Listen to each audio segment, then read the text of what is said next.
Amahoro y'Imana bane namwe mwese aho muherereye. Kaze muri kino kiganiro ikiyago c'Inama Nshingamateka mutegurirwa n'igisata cyo kumenyesha amakuru n'ubuvugizi mu biro vya Nyeniteka umukuru w'Inama Nshingamateka y'u Burundi. Muri kino kiganiro turagaruka ku bikorwa vyaranguwe n'abagize ibiro vy'Inama Nshingamateka mu mpera y'indwi ya mbere y'ukwezi kwa Myandagaro uyu mwaka w'2023. Aha twovuga ihimbazwa ry'umunsi mukuru wahariwe ugushigikirana mu Burundi wahimbajwe ku munsi wa gatanu igenekerezo rya 4 Myandagaro, n'ibirori vyo guhimbaza umunsi wahariwe amakomine vyabaye ku munsi wa gatandatu igenekerezo rya 5 Myandagaro muri komine ya Matongo iri mu ntara ya Kayanza hamwe na komine Mbuye yo mu ntara ya Muramvya. Nkaba nsubiye kubaha ikaze mwese. Nkuko narinda bibabwiye, umunsi wahariwe gushigikirana warabaye mu gihugu cose hari ku munsi wa gatanu igenekerezo rya 4 Myandagaro umwaka w'2023. Ico gihe Nyeniteka Daniel Ndabiraba arongoye Inama Nshingamateka yari yifadikanije n'abene gihugu bo ku mutumba Ruvumu ari nawo mavukiro yiwe ni muri komine Matongo intara ya Kayanza. Kuri uwo munsi wamuhimbazwa ko umwaka utashe ku munsi wa gatanu wa mbere w'ukwezi kwa Myandagaro mu Burundi, bari baramutse begeranya imfashanyo zigizwe n'ivyankenegwa mu buzima bwa misi yose bizofasha abasanganywa mikoro make, abakitswe n'amagara mu bitaro canke abanyeshuri usanga bigora kubaho iyo bari ku mashure nk'uko vyamenyeshejwe na musitanteri wa komine Matongo. Nyeniteka Daniel Ndabiraba umukuru w'Inama Nshingamateka mw'ijambo yashikirije abene gihugu yibukije ko boshima Imana yo itanga imvura n'ubuzima maze ibiterwa n'abantu bikabaho. Yaciye asaba ko ivyashoboye kuboneka vyose abikanywa neza baravye ababikeneye kurusha abandi, mbere ubwiwe akaba yaratanze intererano y'amafaranga kugira yunganire ivyegeranirijwe abene gihugu ba mikoro make. Uno musi n'umusi wagenywe na leta kuba umusi wuko mu gihugu cose abene gihugu duhurira ku mitumba kugira ngo twifurizanye ibihe vyiza, arivyo bise umunsi wo gufatana mu nda, umunsi wo gufasha abatishoboye. Uno munsi rero ushoboye wese kugira akantu yirenza, no munsi bukazana kugira ngo ashobore kugasangira na bagenzi be. Nivyo ubukene turabuzi,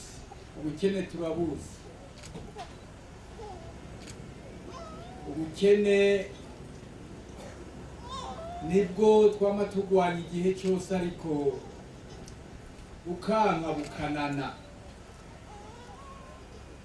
Ariko rero nta yindi nzira no kubandanya dushize hamwe, no kubandanya dukorana tuje inama ingene ubwo bukene twobugwanya, no kubandanya twiyegeranya, kubandanya dufatana mu nda. Uriya naho ibihe biba bigoye, iyo usanze ko hari n'abandi mu gufatanije cyangwa bakumva bakagufasha bakanakuvugisha neza cyangwa bakakubwira neza, nawe wumva akababaro kagabanuye inguvu. Uno munsi nituje kugira ngo dukize abana bariya, oya, ni umunsi ukwereka ko abo bene wacu bari mu bukene urengeje, ko twifatanije nabo, ko tutabibagiye, ko tubibuka kandi tuzobandanya tubibuka. Ari naco gituma igihugu cyafashe leta igafata ingingo y'uko haba uwo munsi y'uko abo bantu twifatanya nabo. Rero tuje kugira ngo twerekane umutima w'urukundo, umutima w'ubumwe, umutima ko turi bamwe, umutima ko tuzinanye. Rero muno munsi ngo twari twabivuze, tuje kugira ngo turabe twatuntu twabwe dusabikanye. Hano murabona utuntu bamaze kwegeranya twinshi, ariko bike bikeranira bankana. Ikindi nacyo nuko bike naho byo bava ku mutima w'urukundo birahinduka bikaba byinshi, birahinduka bikaba byinshi.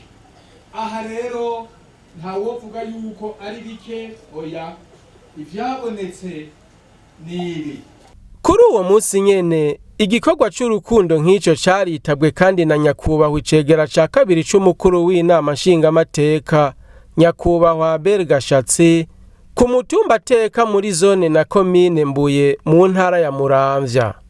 Aho naho imfashanyo igizwe n'ibiharage, umuceri n'amasabuni niyo yegeranijwe, icironswa abafise amikoro make bagera kuri 15 bo kuri uwo musozi wa Teka. Mwijambo yashikirije abaraho, umushingamateka Gashatsi yibukije ko kuva na kera na rindi abarundi bamye bashigikirana, aca asaba ko iyo nyifato yobandanya. Ugushigikirana rero n'umugenzo ndetse n'umuco w'abarundi. None banyembuye dushigikirane, twumve ko ntaho nikora atari we yavyigize. Nitwifuza ko ku mutumba hoba umuntu ruhebwa, twifuza ko ku mutumba na ntaho nikora yokumva ko afise iruhande abamushigikiye. Tuvyure umutima rero gushigikirana, twumve twese ko turabarundi, twumve twese ko dutegerezwa kuba umwe. Ivyo bizotuma urukundo ruboneka, abarundi twizerana, twumva ko atanyagupfatanya gukira, twumva ko twese twozamukira ku mugozi umwe. Umwe wese kuri bijya biro 100 wimbuye, ukuyemwo ibiro 2, nukuri naco bigutwara. Nibizotuma uzoca usonza. Kuri kajya gahuzu wirengagije, urabe ko ntaho nikora afise ico yifuka, akareta n'ibindi. Uwo niwo muco mwiza, niwo uzotuma mistanteri yoroherwa mu bikorwa vyiwe, niwo uzotuma umukuru w'umutumba yoroherwa, kugira ngo twese dufatane munda muri kino gihugu cacu, igihugu c'amata n'ubuki. Ntagire kumbure abakibamwe bari mu mata n'ubuki, abandi nabo bifumbereje. Icifuzo yashikirije abajejwe intwaro bari kumwe n'imvukira, nuko boja hamwe bakiyumvira uko boteza imbere abafise amikoro make mu kubashira mu mashirahamwe, gutyo bakaronka ico bakora kibateza imbere, bakareka kwama bitwa bantaho nikora. Ku munsi wa gatandatu naho igenekerezo rya 5 Myandagaro umwaka w'2023, uwa gatandatu wa mbere w'ukwezi kwa Myandagaro k'umwaka utashe, hama hahimbazwa mu gihugu cose umunsi wahariwe ikomine. Imbere y'ibirori vy'uwo munsi, umukuru w'inama nshingamateka Daniel Ndabirabe yabanje kwifadikanya n'abavuka komine b'imatongo mu bikorwa vy'iterambere rusangi ku musozi Ruganza, aho begeranije amabuye azokoreshwa mu kubaka inzu y'amanama, inyubako izobikukira ikomine. Nyaniteka Daniel Ndabirabe, umukuru w'inama nshingamateka, yaribukije abenegihugu baraho ko igitigiri c'intara cahindutse, ziva kuri 18 zija kuri 5, acana bamenyesha ko ivyo vyatunganijwe uko mu ntumbero yo kugira ngo intwari ishobore gutunganya neza imigambi ihuye n'ivyo abenegihugu bo mu karere kariko kose bakeneye. Twisunze byabwirizwa twavuga ryegeranya intara mu gihugu cyacu c'u Burundi. Iryo bwirizwa ryegeranya intara, ico bita redécoupage. Iryo bwirizwa rero rirahari, naryo rikatubwira yuko mu 2025 niho intara uko zegeranijwe niho bizotangira kuja mu ngiro. Iryo bwiza niho bizotangira kuja mu ngiro. Murabyumva neza? Niho rizotangira kuja mu ngiro. Ariko niritangira kuja mu ngiro hazoca haba intara zitanu mu gihugu cacu cyose c'u Burundi. Intara zitanu. Ubu twari dufise 18. Noneho izo ntara zitanu zizoba zegeranijwe zisunze iterambere. Niryo ryatumye rero izo ntara bazegeranya kugira ngo mu iterambere haboneke aho gukorera imigambi. Nico cyane cyane ari nayo mpamvu byabaye ngombwa nkenerwa ko kubera ko twinjiye mu by'ubutunzi, noneho intara zegeranywa kugira ngo mwebwe bene gihugu muze muronye aho mukorera imigambi y'iterambere. Mugabo ntubandanye uvyara benshi ngo nuko wumvise noneho intara zigiye kuja hamwe, kuko itongo ryawe ntuzoryagura ngo nukubera ko intara zegeranijwe. Murumva ko ni intara zegeranijwe, ntabwo ari intara zaguwe. Ico muracumva? Ni intara zegeranijwe, si intara zaguwe. Rero nashaka nababwire nti uyu munsi wa komine twibutse uno munsi uje muri iyo ntumbero. Intumbero yuko tugiye kwinjira mu iterambere. Intumbero yuko mu 2040 turiko tuja dutegera kuteza kuyitegurira ubu, ahubwo twaranacerewe. Ariko ntaco tubimenye duhaguruke. Muri izo ntara rero n'amakomine yaragabanutse cyane. Amakomine ubazoba ari 42. Nyaniteka umukuru w'inama nshingamateka yahamagariye abenegihugu kwikangura kugira ngo bakore bisunze imbono y'iyo ntunganyo nshasha mu vy'intwaro igiye kuza vuba, kuko n'ibwirizwa riyigenga ryamaze gutegwa kw'igikumu na nyenicubahiro umukuru w'igihugu cacu. Inyuma y'ivyo bikorwa vy'iterambere rusangi, Nyeniteka Daniel Ndabirabe yarateye iteka ibirori vyo guhimbaza umunsi wahariwe ikomine mu Burundi vyabereye muri komine Matongo asanzwe avukamwo. Mu ijambo yashikirije yamenyesheje ko umunsi wahariwe ikomine ari akaryo keza ko kwirimbura, abene komine bakaganira gutunganya neza imigambi ya kazoza ka komine yabo. Muri kino gihe rero abarundi baheruka kwishiriraho itunganwa rishasha ry'ingene bitunganiriza imigambi irangurwa hisunzwe uburyo buyitegekanirijwe. Nyeniteka Daniel Ndabirabe yavuze ko uwo munsi wahariwe ikomine udasa n'iyindi. Uyu munsi ni umunsi udasanzwe, kandi nobya ko ari umunsi udasanzwe kuko ni umunsi wa mbere. Umunsi wa mbere wagenewe amakomine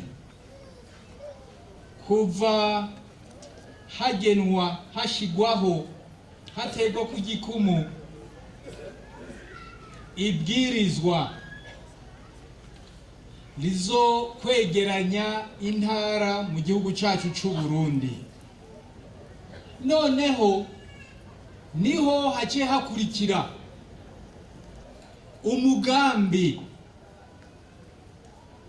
wo gushiraho amahera igihugu kizokoresha mu mwaka. Uyo mugambi ukaba uhagaze ku kintu kivuga yuko amahera azoza ahabwa igikorwa ashigwa ku gikorwa budget programme, amahera azora ashigwa ku gikorwa.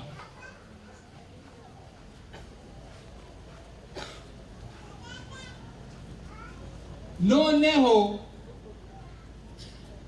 tumaze kubiraba hirya no hino dusanga kumbe irya budget programme, urya mugambi wa budget programme wuko amahera yambikwa igikorwa aharugwa ku gikorwa, kumbe twari dutanguye kwiyumvira ingene ca ciyumviro co mu 2040 c'uko Burundi bwoba ari igihugu kikaba kikigaburira, dusanga ni iciyumviro gishikiriko kiratangura gushira mu ngiro wa mugambi. Ivyo navyo tuza gusanga ko kari vyo, kuko bwabaye ubwa mbere mu Burundi bwacu. Uburundi kuva bubaho bwabaye ubwa mbere Uburundi bushizeho budget programme. Inyuma yo kuganira uko boteza imbere ikomine yabo ya Matongo, abavuka komine baciye basangira imfungurwa n'ibinyobwa biva mu vyo birimira muri ako karere kagiye kwitwa Butanyerera muri ya ndinganizo nshasha ya leta mu bijanye n'intwaro. Muri komine Mbuye naho ibirori nk'ivyo vyatewe iteka n'icegera ca kabiri c'umukuru w'inama nshingamateka, umushingamateka Abel Gashatsi, aho yariko yifadikanya n'abenegihugu bo ku mutumba wiwe w'amavukiro Teka wo muri zone na komine Mbuye mu ntara ya Muramvya. Nawe yabwiye abavuka komine ku munsi mukuru w'ikomine atari kuwuvuga mu majambo gusa, ahubwo ari akaryo keza ko kwirata ivyaranguwe uhereye mu muryango, kuko ari navyo biheza bikadushikana no ku bikorwa vy'iterambere rya komine. Ikindi yamenyesheje nuko ikomine ari umuzi w'ubuzima bw'umwenegihugu kubera haronkera ubumenyi, indero n'ibindi vyinshi. Niko guca hamagarira abarongoye intwaro guhimiriza imvukira zose kugira bazihimirize guterera bimwe biboneka mu iterambere. Ukamara imyaka mirere na mirere utagarutse no kuraba aho wataye uruzogi, urumva ko naho uzotera imbere, naho uzokubaka amazu ikiriri, utagarutse aho iwanyu ugira uterereye, nta komine uzokuri kurafasha, kumburi kuzoburi kufasha izindi komine. Nico gituma sabe abarongoye intwaro, Mr. Andres umukuru n'abamanuza jambo ya komine, kuri imigambi ihambaye iri kiraranguka, yamaze kuranguka niyimirije kuranguka. Mugerageze muhimirize imvukira, mugerageze musubire mudukoranirize mu nama, inama ibe vuba, kuko hari abo duhura batubwira yuko kumbure batabimenya. Naho nyene umunsi wahariwe ikomine wari witabwe ku bwinshi n'indongozi hamwe n'abenegihugu, ukaba waranzwe no gusangirira hamwe ibifungurwa n'ibinyobwa kavukire. Ku munsi wa kabiri igenekerezo rya 8 Myandagaro umwaka wa 2023, inama nshingamateka yarakoranye mu ngoro y'amakoraniro mu Kigobe kugira yige yongere yemeze urutonde rw'ibikorwa biri ku kirangamisi c'ibitegekanijwe kurangurwa mu kiringo cyo kuva ku wa ndwi gushika ku wa 14 Myandagaro umwaka wa 2023. Aha ni ikiganiro c'uno munsi kirangiriye. Nkengurukiye mwebwe mwese mwafasha akanya ko kugikurikirana, naho ubutaha.